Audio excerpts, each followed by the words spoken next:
നമസ്കാരം. ഞാൻ Abhinav Pramod, physical education department research സ്കോളറാണ്.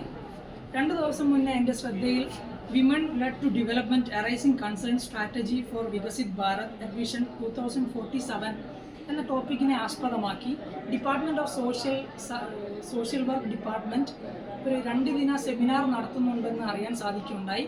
വളരെയധികം ചരിത്ര പ്രാധാന്യം അർഹിക്കുന്ന ഒരു ടോപ്പിക്കാണ് അവർ ചൂസ് ചെയ്തതിൽ എനിക്ക് അത്യധികം സന്തോഷമുണ്ട്.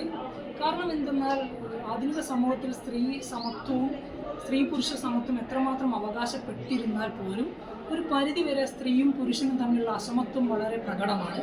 അത്തരത്തിൽ വളരെ പ്രാധാന്യം അർഹിക്കുന്നതും ചരിത്ര പ്രാധാന്യമുള്ളതുമായിട്ടുള്ള ഒരു ടോപ്പിക്കാണ് സോഷ്യൽ വർക്ക് ഡിപ്പാർട്ട്മെൻറ്റ് തിരഞ്ഞെടുത്തതിൽ എന്നതിൽ എനിക്ക് വളരെയധികം സന്തോഷമുണ്ട്. സ്ത്രീകൾക്ക് പരിവർത്തനപരമായിട്ടുള്ള മാറ്റം എന്ന ആശയമാണ് സോഷ്യൽ വർക്ക് ഡിപ്പാർട്ട്മെൻറ്റ് മുന്നോട്ട് വെക്കുന്നത്. അത് സാധിക്കാൻ അവർക്ക് കഴിയട്ടെ എന്ന് ആശംസിക്കുന്നു. Thank you.